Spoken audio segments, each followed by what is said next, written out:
Hello one, welcome to J V A batch. तो आज हम करने वाले हैं मैथ्स में FOM, मतलब फंडामेंटल ऑफ मैथ्स। इसमें हम बहुत से अलग अलग टॉपिक्स के बारे में जानेंगे। ठीक है, जैसे नाम ही बता रहे कि हम फंडामेंटल ऑफ मैथ्स, इंपॉर्टेंट चीज़ें जो मैथ्स में होती है वो सब कुछ यहाँ पे पढ़ने वाले हैं। ठीक है, तो सबसे पहले हम बात यहाँ कर लेते हैं सेट के बारे में। सेट क्या होता है?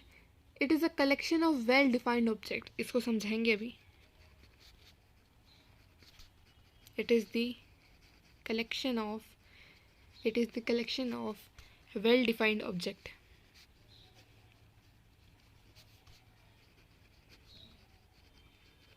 इसका मतलब कि ये कलेक्शन है किसकी? किसी ऑब्जेक्ट्स की जो कि वेल डिफाइंड है। जैसे मैं बोलूँ set of set of vowels. ठीक है, तो सेट ऑफ वोवल्स के लिए हम क्या करेंगे? सबसे पहले हम बनाते हैं करली ब्रैकेट्स। ठीक है, स्टार्ट करा करली ब्रैकेट, फिर जो भी आपके वोवल्स में आते हैं, जैसे ए आता है, अब दूसरा ई आता है, उसके बीच में कॉमा लगाएंगे, फिर ई लिखेंगे, फिर आई ओ यू, फिर ऐसे हम लिखते हुए चले जाते हैं। फिर जब ये हमारे एलिमेंट्स ख़त्म हो गए, जब हमने ये सारे लिख दिए ए ई आई ओ यू, हमने सारे के सारे लिख दिए, तो हम कर देते ब्रैकेट क्लोज। ठीक है, और मान लो ये कोई सेट है ए, तो हम इस इक्वल्स टू ए लिख देते हैं। कोई सेट है ए जिसमें ए ई आई ओ यू, इसमें ये ऑब्जेक्ट्स हैं, ए हर एक को कोमा लगा के लिखना है और करली ब्रैकेट्स के अंदर लिखना है। ठीक है, ये कलेक्शन हो गई एक तरह से। बोलो ये समझ आया? तो सेट कुछ नहीं है, बस करली ब्रैकेट लगाने हैं और यहाँ पे कलेक्शन बना देनी किसकी? ऑब्जेक्ट्स की, वो भी कोमा लगा के। तो यही होता है सेट। सेट लिखने का तरीका ये है। अब जैसे और बोलूँ यदि मैं एग्जाम्पल के तौर पर, तो collection of all positive integer. यहाँ पे देखना, collection of all positive integer. ठीक है, अब समझना, पॉजिटिव इंटीजर बोला तो इंटीजर कितने तरह के होते हैं? एक तो नेगेटिव होता है ज़ीरो के इधर, और एक पॉजिटिव होते हैं। तो मैंने बोला पॉजिटिव इंटीजर मतलब ये वाले पॉजिटिव इंटीजर, फिर इसका मतलब क्या हो गया? नेचुरल नंबर ही हो गया एक तरह से, क्योंकि नेगेटिव हटा दिए, ज़ीरो भी हटा दिया, तो 1 2 3 4 5 अप टू इन्फिनिटी बचा, तो कौन से हो गए? वो नेचुरल नंबर हो गए। बोलो ठीक है? ठीक है, अब भाई इसको कैसे लिखें? इसको लिख दो, मान लो कोई सेट है n, इसके हमें एलिमेंट्स लिखने हैं, तो हम लगाएंगे करली ब्रैकेट। करली ब्रैकेट लगाने के बाद फिर हम इसमें इसके एलिमेंट्स लिखेंगे, मतलब कि नेचुरल नंबर में जो भी आता है वो सारे लिख देंगे कोमा लगा के, जैसे 1, 2, 3, 4। अब ऐसे तो लिखे जाओ, अनगिनत इनफाइनाइट नेचुरल नंबर है, तो इसको हम डैश डैश डैश डैश लगा के और इन्फिनिटी लिख के और ब्रैकेट ऐसे क्लोज कर देंगे। पर ये जो तरीका है ना, वो क्या है? गलत। आप जब भी नोट्स बनाएं, इस चीज़ को लिख के काटें ताकि वो आपको ध्यान रहे। ठीक है, क्योंकि ये गलत है। सही क्या होगा? n is equals to, bracket start किया, 1 2 3 4, ऐसे ऐसे चलता रहेगा और ब्रैकेट क्लोज। ये इन्फिनिटी नहीं लिखना होता कभी भी, चाहे कैसा भी सेट हो। ठीक है, तो इन्फिनिटी आता नहीं है किसी भी सेट में, तो इन्फिनाइट कोई भी सेट नहीं होता। ठीक है, अब मैंने यहाँ पे इनफाइनाइट नहीं लगाया, मतलब कि इनफाइनाइट नेचुरल नंबर में नहीं आता। Infinite does not belong to natural number. ठीक है, अब इसके बाद दो सिंबल्स आते हैं, एक होता है ये और एक होता है ये।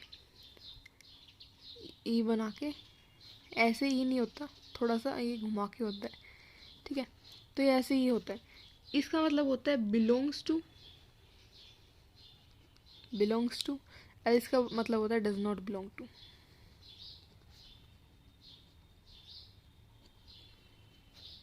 ये बोल सकते हो। इसको और अच्छे तरीके से समझेंगे। देखो कैसे, जैसे मैं बोलूँ 1 बिलोंग्स टू नेचुरल नंबर। बोलो ठीक बात है? सही बात है, बोलो। 1 बिलोंग्स टू नेचुरल नंबर, 1 एक नेचुरल नंबर है। सही बात है। क्या तो हम ये लिख सकते हैं 1 बिलोंग्स टू नेचुरल नंबर? ये बोल सकते हैं 1 is an element of set n, या नेचुरल नंबर। ठीक है, इज एलिमेंट ऑफ n।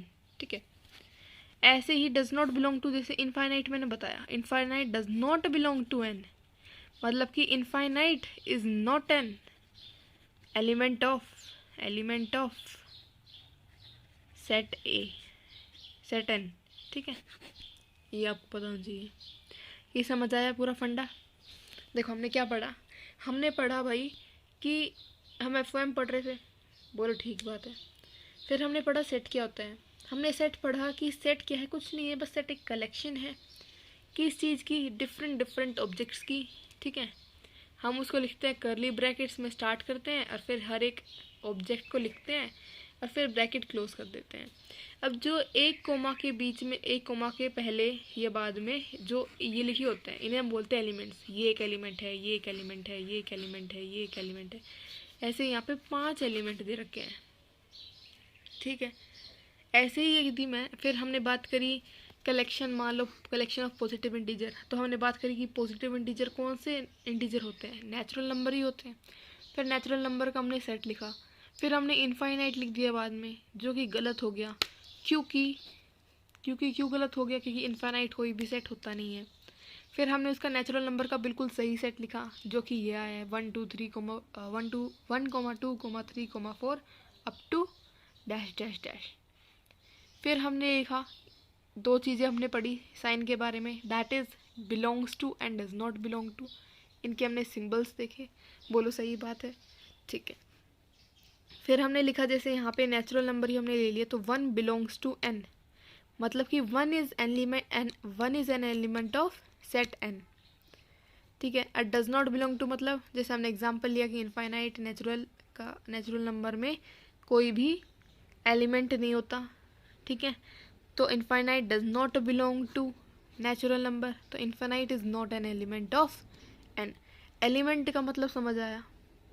अरे बोलो, एलिमेंट का मतलब जो कोमा के बीच में आगे या पीछे जो नंबर लिखे हुए हैं या जो चीज़ लिखी हुई है उन्हें ही हम एलिमेंट कहते हैं। बोलो ठीक है?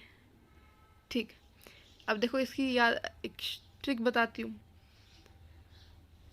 इधर देखो, अगर कोई जैसे तुम यहाँ पे देख पा रहे हो, यहाँ पे डैश डैश डैश नहीं लग रहा, तो जितने कोमा हैं उनमें +1 कर दो, उतने एलिमेंट्स। समझ गए?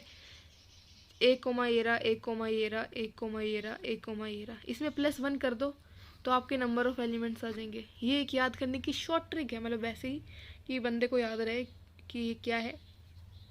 ठीक है, अरे इसमें हमें सारे एलिमेंट्स पता है, डैश डैश नहीं है, तो हम ये ट्रिक यूज़ में लेंगे। जैसे मैं यहाँ पे बोलूँ 1 2 3 4 डैश डैश डैश डैश, देखो यहाँ पे 1 2 3 +1 4, बच्चे बोलेंगे 4 एलिमेंट्स है, पर ऐसा नहीं है, क्योंकि यहाँ पे डैश डैश लगा हुआ है, तो बहुत आगे भी है, 5 भी है, 6 भी है, 7 भी है, 8 भी है, 1000 भी है, 4000 भी है, बहुत से नंबर है ऐसे आगे आगे। ठीक है, 1 लाख भी है, 2 करोड़ भी है, बहुत सारे हैं। समझ रहे हो? तो ये चीज़ है। अब मैंने बोला collection of best singers is a set और नॉट। ठीक है, तो तुम कहोगे नहीं, क्यों नहीं है? एक सेट बेस्ट सिंगर्स के नेम लिखने हैं, तुम्हें बताना है, तो वो सेट क्यों नहीं है? क्योंकि हर एक इंसान के लिए वो अलग अलग होगा, किसी के लिए कोई है तो किसी के लिए कोई है। ठीक है, ऐसे ही मैं बोलूँ कि फेवरेट गेम बताओ, कोई भी 2 फेवरेट गेम बताओ, तो वो सेट नहीं है, क्योंकि वो हर एक इंसान के लिए अलग अलग है, हर एक इंसान के लिए अलग अलग है। कोई बोलेगा मेरे को क्रिकेट और फुटबॉल पसंद है, कोई बोलेगा बैडमिंटन और मेरे को तो कबड्डी पसंद है, कोई कुछ बोलेगा तो कोई कुछ बोलेगा। तो वो हर एक इंसान के लिए अलग अलग है, उनकी इंटरेस्ट के ऊपर डिपेंड करता है। पर यही यदि मैं ये बोलूँ कि name of planets in our solar system में प्लैनेट्स के नाम बताओ, तो वो सबके लिए सेम है। ठीक है, अर्थ हो गई, मार्स हो गया, वीनस हो गया, जुपिटर, यूरेनस, तो ये सारे क्या है, सबके लिए सेम है। तो जो यूनिवर्सल ट्रूथ होते हैं वो हमेशा सेट होते हैं, और जो यूनिवर्सल ट्रूथ नहीं होते वो सेट नहीं होते। मैंने क्या बोला? यूनिवर्सल ट्रूथ, जो चीज़ है, जो कोई नहीं बदल सकता, वो सेट है। ठीक है, ये सबके लिए सेम है, यूनिवर्सल ट्रूथ है। सन यहाँ से उगता है तो यहीं से उगेगा, वो ट्रुथ है, यूनिवर्सल ट्रुथ है वो, समझ गए? तो वो सेट होगा। ये हो गई सेट की कुछ बातें। ऐसे हम सेट बहुत से लिखते हैं जो कॉमन होते हैं, जैसे set of whole number, set of integer, set of rational number, set of irrational number, set of this फलाना धिकड़ा, तो हम ये सब कुछ करते रहते हैं।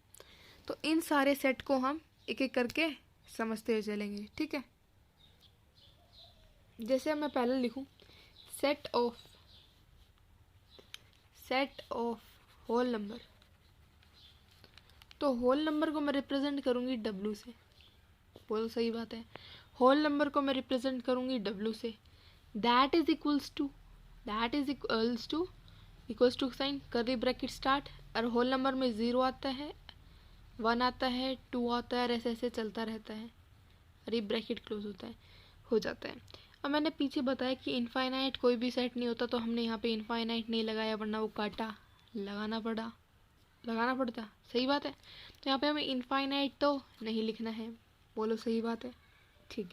तो ये सेट ऑफ होल नंबर होता है। ऐसे ही सेट ऑफ, हम बोले सेट ऑफ किसका लिखे, चलो मान लो सेट ऑफ ऑल इंटीजर्स, ये लिख लो, सेट ऑफ ऑल इंटीजर्स को हम आई से भी रिप्रेजेंट करते हैं और जेड से भी करते हैं, ठीक है। इसका हम यदि सेट लिखें तो ऐसे ऐसे करके इधर से नेगेटिव नंबर आएंगे, माइनस इन्फिनिटी नहीं लिखते, क्योंकि इन्फिनिटी या माइनस इन्फिनिटी कोई भी सेट नहीं होता, ठीक है। तो हम माइनस इन्फिनिटी नहीं लिख रहे, इधर हम डैश डैश लगा रहे हैं, और हम लिख दिया -3 -2 1, फिर 0, फिर 1 2 3, फिर इधर डैश डैश डैश, और ये 1। यहाँ पे भी हम इन्फिनिटी नहीं लिख रहे, क्योंकि इन्फिनिटी कोई भी सेट नहीं होता है। इसका मतलब infinity does not belong to Z, Z मतलब integer, and minus infinity does not belong to integers. ये दो बातें हैं, बोलो ठीक बात है। तो ये हमने ऐसे लिख लिए सेट ऑफ ऑल इंटीजर्स, बोलो ठीक है। अब आगे चलते हैं, अब भाई देखो आगे चलते हैं। अगला आता है set of all rational number. Rational number कौन से नंबर होते हैं? ऐसे नंबर होते हैं जो P/Q की फॉर्म में लिखे जा सके, जहाँ पे PQ इंटीजर्स हो और Q is not equals to 0 हो, बोलो सही बात है। तो Q को यदि मैं लिखूं तो मैं लिख दूंगी, जैसे इधर से डैश डैश बहुत नंबर है, ठीक है, माइनस में भी नंबर्स हैं, ठीक है। फिर मान लिख दिया मैंने -100 -99/2 0 1/2 25/3, ऐसे डैश डैश करके इधर लिख दिया। तो यहाँ पे मैं माइनस इन्फिनिटी या इधर इन्फिनिटी नहीं लिख रही हूँ, क्योंकि इन्फिनिटी माइनस इन्फिनिटी कोई भी सेट नहीं होते हैं, दोबारा बोलना चाहूँगी मैं, ठीक है। और इसको देखो, ऐसे में कितने नंबर लिखूँ, हज़ारों लिखवा लो, करोड़ों लिखवा लो, कितने ही लिखवा लो भाई, कितने नंबर लिख लो। तुम बोलोगे 1000 लिख दो, मैं 1000 लिख दूंगी। तुम बोलो 1 लाख लिख दो, 1 लाख लिख देंगे। 1 करोड़ लिखना है, 1 करोड़ लिख देंगे, पर समय भी बहुत लगेगा, ठीक है। तो ऐसे तो कितने ही नंबर लिख लो भाई। तो इसकी हमने ना एक ट्रिक बनाई। ट्रिक क्या? एक दूसरी फॉर्म बनाई, मतलब कि हम लिख सकते हैं ऐसी फॉर्म को हमने लिखना स्टार्ट कर दिया, करली ब्रैकेट लगाया, एक्स लगाया, ठीक है, फिर 2 डॉट्स लगाई। इसका मतलब होता है such that x is an element such that कि एक्स की जो वैल्यू है वो P/Q है, जहाँ पर where P and Q belongs to integer and Q is not equals to 0, और फिर ब्रैकेट बंद। इसका हमने एक स्टेटमेंट की फॉर्म में जब हमने इसको लिख दिया, तो इसे हम कहते हैं, बोलो क्या कहते हैं, इसे कहते हैं सेट बिल्डर फॉर्म। इस पे भी मत ध्यान दो कि सेट बिल्डर फॉर्म क्या है, ये हम नहीं सिखा रहे अभी, इसको हम एक बार और लेंगे बीच में। पर पहले ये देखो कि हमने इसको कैसे लिखा है, ये समझ आ रहा है कैसे लिखा है? ये कैसे लिखा है ये समझो। ये देखो, एक्स लिखा, एक्स मान लो कोई भी एलिमेंट है रैशनल नंबर का, मान लो एक्स कोई भी एलिमेंट है रैशनल नंबर का, तो एक्स लिखा, फिर 2 डॉट्स लगाई। इसका मतलब होता है सच दैट, इसका मतलब होता है सच दैट, फिर एक्स लिखा, जिसकी वैल्यू जो एलिमेंट है वही दोबारा लिखा, जिसकी वैल्यू मैंने दी P/Q, P/Q, जहाँ पर जो मेरे P और Q हैं वो Z से बिलोंग करते हैं, वो क्या है, इंटीजर्स हैं, और जहाँ पे q 0 के बराबर नहीं है और मैंने इन दोनों ब्रैकेट के अंदर डाला इस स्टेटमेंट को और मेरा सेट बन गया। और इसी फॉर्म को हम सेट बिल्डर फॉर्म बोलते हैं। बोलो, इतनी बात समझ आई? कोई दिक्कत तो नहीं है। अब 2-3 एग्जाम्पल देखना, 2-3 एग्जाम्पल देखो भाई। एक लिखा मैंने 1.33, एक मैंने लिखा 1.25, एक लिखा √2, एक लिखा 22/7। अब मेरे को बताओ ये बिलोंग्स टू है या डज नॉट बिलोंग्स टू है क्यू के, ये क्वेश्चन है। 3 सेकंड है, वीडियो को पॉज करके आंसर लिखो। चलो अब इसका आंसर बताते हैं, अब इसका हम आंसर बताते हैं। बेटा देखो, ये बिलोंग्स टू रेशनल नंबर है, ये भी बिलोंग्स टू रेशनल नंबर है, ये does not belongs to rational number है, ये बिलोंग्स टू रेशनल नंबर है। और एक और लिख लो, पाई क्या है बताओ? ये है does not belong to rational number. अब देखो अभी कैसे कैसे आए। 1.333, इसको मैं क्या लिख सकती हूँ? 1333 अपॉन 1000। बोले ऐसे लिख सकती हूँ, p/q की फॉर्म में लिख दिया, जहाँ पे मेरा q 0 भी नहीं है। तो ये स्टेटमेंट मैंने इसको सही, इसमें ये सही लग रही है तो मैंने इसमें ये सही चीज़ है, मतलब कि ये बिलोंग्स टू रेशनल नंबर है। अभी 1.25 है, क्लास 9th याद करो। क्लास 9th में हमने इस फॉर्म को, इस जैसी फॉर्म को कन्वर्ट करना सीखा था p/q की फॉर्म में, तो ये भी हो सकता है। √2 इरेशनल नंबर है तो ये नहीं होगा रेशनल नंबर। 22/7 रैशनल नंबर है, ये तो आपको पता ही है क्योंकि p/q की फॉर्म में और q 0 के बराबर नहीं है। फिर मैंने लिखा पाई, पाई जो है वो इरेशनल नंबर है तो वो किसके, रैशनल नंबर के बराबर नहीं है। अब तुम कहोगे कि मैम पाई तो 22/7 ही होता है, पाई तो 22/7 होता है, तो ये फिर 22/7 रैशनल नंबर क्यों हुआ? समझ रहे हो? तो देखो जेई में भाई एक क्वेश्चन आया था, क्वेश्चन ये था कि 22/7 एक ऑप्शन दे दिया, एक पाई दे दिया और ऐसे ही कुछ और 2 ऑप्शन दे दिए। बोला कि इसमें से आंसर बताओ और मल्टीपल आंसर सही हो सकते हैं, ठीक है? या मैं बोलूँ कि ये पहला ऑप्शन है, ये दूसरा है, तीसरा लिख दिया मैंने ओनली सेकंड ऑप्शन, ठीक है? और फोर्थ लिख दिया बोथ फर्स्ट एंड सेकंड। तो तुम कौन सा टिक करके आओगे? मैक्सिमम बच्चे फोर्थ ऑप्शन टिक करेंगे, ये बात मुझसे आज लिखवा लो। पर जो कि ये गलत है, क्योंकि पाई की वैल्यू अप्रोक्सीमेटली 22/7 होती है, वो 22/7 नहीं होती। वो हम अपनी कैलकुलेशंस को आसान करने के लिए हम इसको यूज़ कर लेते हैं, पर पाई तो पाई ही है, तो इसका आंसर सिर्फ पाई होगा। पाई को हम 22/7 नहीं लिखते, वो बराबर नहीं है, वो अप्रोक्सीमेटली बराबर है। और अप्रोक्सीमेटली यहाँ पे मैथ्स में नहीं चलती, अप्रोक्सीमेशन हमारे यहाँ मैथ्स में नहीं चलती, ये बात ध्यान रखना। तो पाई है, 22/7 नहीं है। 3.14 भी, समझ रहे हो? तो पाई है, उसको 22/7 हम कैलकुलेशन आसान करने के लिए लिख देते हैं, पर पाई तो पाई ही है, ठीक है? तो पाई एक इरेशनल नंबर है। बोलो समझ आया? अब एक ट्रिक है, 3 पॉइंटर्स याद रखो, ऐसे आंसर्स, ऐसे क्वेश्चंस के आंसर निकाल दो। अब वो 3 पॉइंटर्स क्या हैं वो समझो। मैंने बोला टर्मिनेटिंग यदि कोई है, मतलब कि डिवाइड करने पर यदि हमारी कोई वैल्यू आ जाती है, वो ख़त्म हो जाता है वो नंबर, टर्मिनेटिंग, तो वो होता है रैशनल नंबर। यदि कोई नंबर है जो कि नॉन टर्मिनेटिंग है, नॉन टर्मिनेटिंग है प्लस रिपीटिंग है, तो भी वो कैसा होगा? रेशनल नंबर होगा। समझ रहे हो? मतलब कि टर्मिनेटिंग मतलब पूरा डिवाइड हो जाए, नॉन टर्मिनेटिंग मतलब पूरा डिवाइड ना हो पर रिपीट हो। जैसे ये रहा, ये कौन सा है? Terminating, non terminating, repeating, non terminating repeating का एग्जांपल है ये। तो ऐसे भी क्या होते हैं? रेशनल नंबर होते हैं। पर जो कि नॉन टर्मिनेटिंग होते हैं, जो डिवाइड पूरा नहीं होते, प्लस जो कि नॉन रिपीटिंग होते हैं, रिपीट भी नहीं होते, तो वो इरेशनल नंबर होते हैं। वो रैशनल नंबर नहीं होते हैं। बोलो सही बात है। अब हम पढ़ लेते हैं। देखो हमने रैशनल पढ़ लिया, इंटीजर्स पढ़ लिया, होल नंबर्स पढ़ लिया, और हमने नेचुरल नंबर भी पढ़ लिया। तो अब हमें पढ़ना है इर्रेशनल नंबर, फिर रियल नंबर, और फिर ये इतना इतना हिस्सा हम पूरा समझ लेंगे। ठीक है, स्टार्ट करते हैं इर्रेशनल नंबर से। इर्रेशनल नंबर कौन से नंबर होते हैं जो कि p बाई क्यू की फॉर्म में नहीं लिखे जा सकते, जहाँ पे p क्यू इंटीजर्स है और q is not equals to 0 है। जो p बाई क्यू की फॉर्म में लिखे जा सके और p क्यू इंटीजर्स हो और q 0 के बराबर ना हो, उन्हें तो कहते हैं हम रैशनल। ठीक है, पर ऐसे नंबर जो कि p बाई क्यू की फॉर्म में ना लिखे जा सकें और वहाँ पे p क्यू इंटीजर्स या q is not equals to 0 ना हो, तो हम उन्हें कहते हैं इर्रेशनल नंबर। बोलो ठीक है। हम देखना इसको कैसे रिप्रेजेंट करते हैं।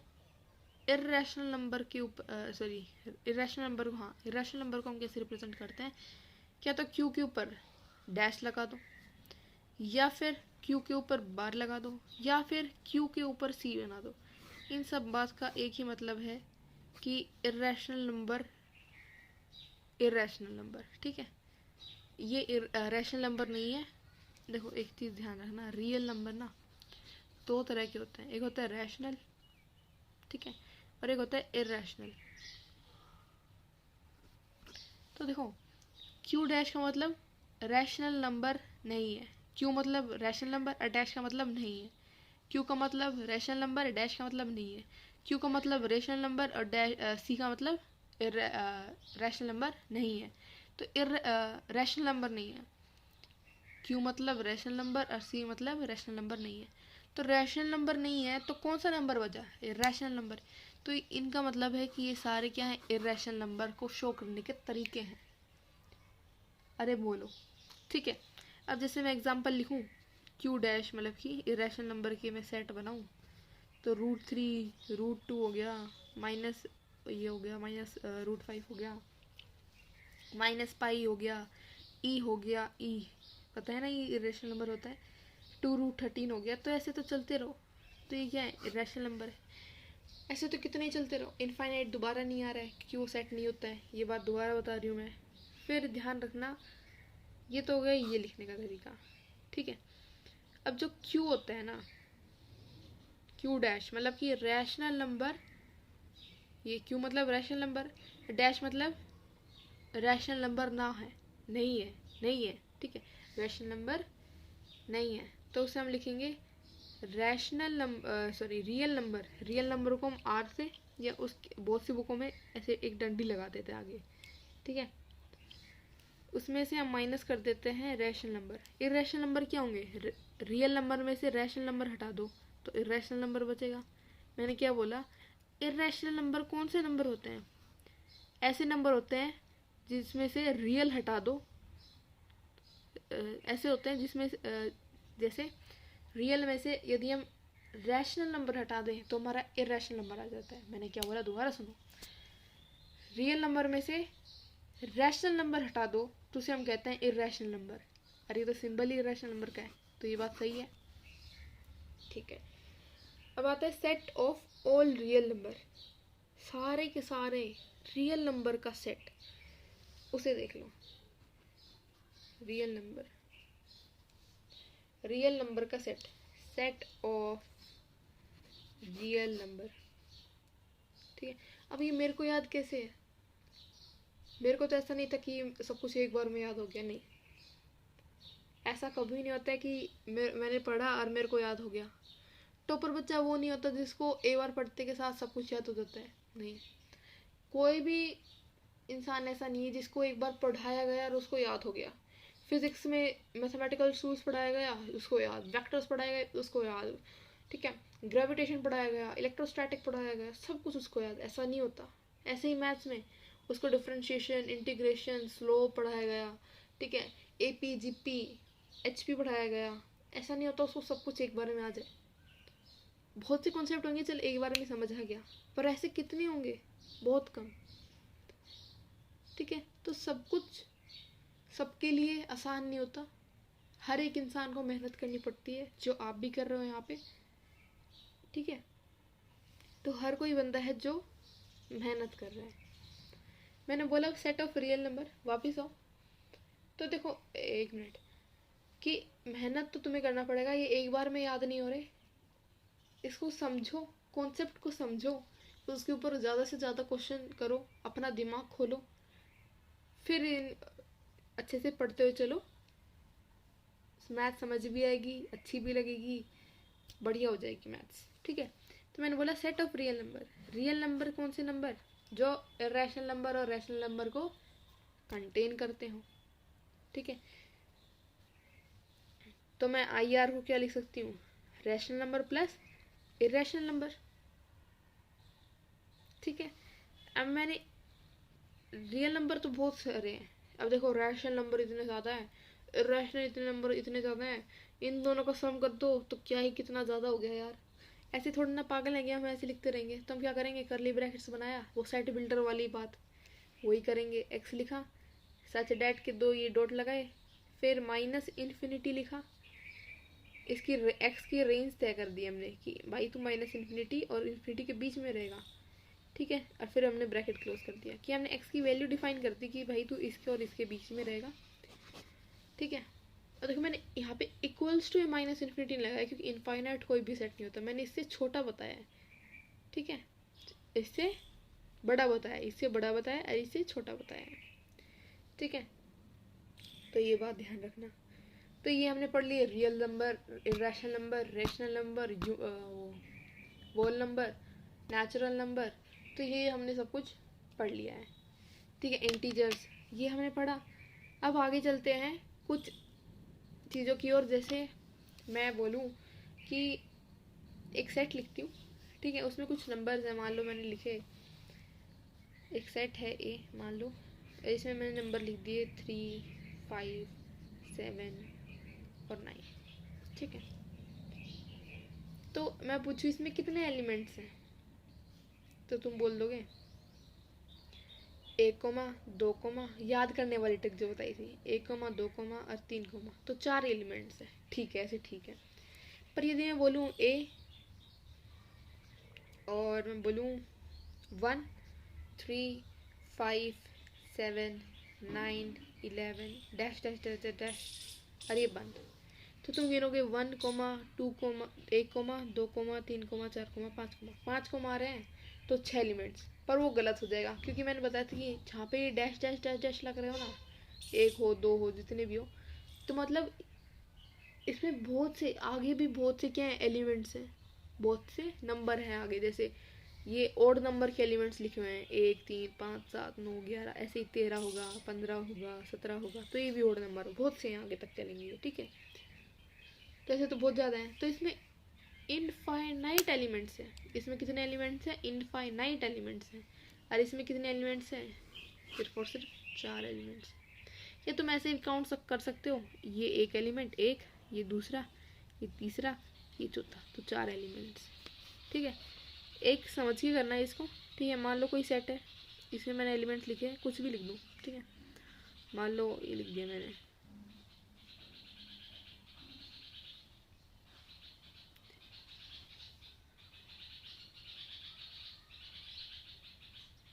चलो ये बताओ इस सेट में कितने वो हैं एलिमेंट्स, तो तुम गिनोगे कैसे, ऐसे गिनना, अब 1, ये 2, ये 3, ये 4, ये 5, ये 6, तुम बोल दोगे 6 एलिमेंट्स है भाई। मैंने कहा ठीक है 6 एलिमेंट्स है, बिल्कुल सही है।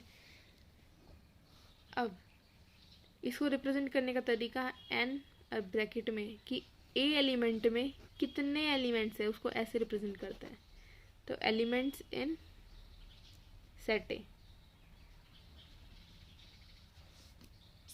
बोलो समझ आया, ठीक है, ठीक है। तो एन ब्रैकेट में का मतलब है एलिमेंट्स इन सेट ए, ये number of distinct element of A set ए, या हम इसको कार्डिनल नंबर ऑफ ए भी बोल सकते हैं, एलिमेंट्स कार्डिनल, ठीक है, एक ही बात है, ठीक है।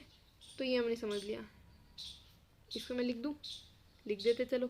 मैंने बोला एन के अंदर यदि मैं ब्रैकेट के अंदर ए लिख दूँ, मतलब कि number of elements in set ए, तो एलिमेंट्स इन सेट ए कितने एलिमेंट्स हैं, या बोल सकते हो कार्डिनल नंबर ऑफ सेट ए, या बोल सकते हो नंबर ऑफ डिस्टिंक्ट मतलब अलग अलग, number of distinct elements of set ए। ठीक है, अब एक सेकेंड, एक छोटी सी बात और फिर हम इस लेक्चर को ख़त्म करेंगे। ठीक है, इधर देखो, इधर हम कुछ बात कर रहे हैं। अब कोई बच्चा है, वो लिख रहा है, मान लो कोई सेट है 1 2 3, इसमें 1 2 3 है, ए कोई सेट है, तो चाहे कोई बच्चा उसको 1 3 2 लिखे, चाहे 3 2 1 लिखे, कैसे भी लिख सकता है ऑर्डर, या उसको डबल करके लिखे, भाई उसका मन कर रहा है भाई पहले वो 3 लिखेगा, फिर 3 लिखेगा, फिर 1 1 1, ऐसे 3 बार 1 लिखेगा और फिर 2 लिखेगा। तो ये तीनों सेट एक ही चीज़ है, ये चारों एक ही चीज़ है, ये सारे सेट एक ही है, ये दोनों, ये चारों इक्वल है। समझ आया? मतलब 1 2 3 लिखो, 1 3 2 लिखो, 3 2 1 लिखो, 3 3 1 1 1 2 लिखो, सारे के सारे एक ही सेट हैं। ठीक है, पर ध्यान रखना जितने डिस्टिंक्ट एलिमेंट है, मतलब इसमें यदि मैं लिखूं, इधर देखो भाई, यदि मैं लिख दूं 1 2 3, हमारा ये ऊपर एग्जांपल लिया था, ये हमारा सेट ए है। ठीक है, और फिर मैं लिखूं यहाँ पे 1 कोमा 1 कोमा 1 कोमा 2 कोमा 2, और मेरा मन कर रहा है 3 में लिखूं ही ना, तो क्या ये इसके बराबर है? तो मेरा आंसर आएगा नहीं। क्यों नहीं है? क्योंकि अगर 3 यहाँ पे तो 3 यहाँ पे भी होगा, एक ना एक बार तो होगा ही होगा। 2 यहाँ पे एक बार है, तो यहाँ पे तो बेशक से 1000 बार लगा दो, पर एक बार तो होगा ही होगा। एक है यहाँ पे एक बार है, तो एक यहाँ पर एक बना एक बार तो होना ही चाहिए। 1000 बार, 1000 बार, कितनी हजारों बार लगाओ, 10,000 बार लगाओ, वो आपकी मर्जी है, पर एक ना एक बार तो होना चाहिए। ठीक है, तो हमने आज इतना ही पढ़ना है। ठीक है, लगभग 32 मिनट्स की हमने पढ़ाई कर ली है। ठीक है, या 30 मिनट मान लो, तो 30 मिनट का ये लेक्चर है, इसको अच्छे से समझना। अभी तो मैथ की शुरुआत हुई है। ठीक है, तो ऐसे ही तुम पढ़ते रहोगे, धीरे धीरे हम पढ़ाते रहेंगे, तो तुम मैथ्स को समझ जाओगे, तुम्हें मैथ्स अच्छी भी लगेगी। पर एक शर्त है, मैथ्स मांगता है प्रैक्टिस। अच्छे अच्छे क्वेश्चंस करो, बढ़िया बढ़िया क्वेश्चंस करो, अलग अलग तरह के क्वेश्चंस करो। हाथ से जितने क्वेश्चन निकलेंगे उतना मैथ्स बढ़िया लगेगा। ठीक है, तो that's all for today and thank you.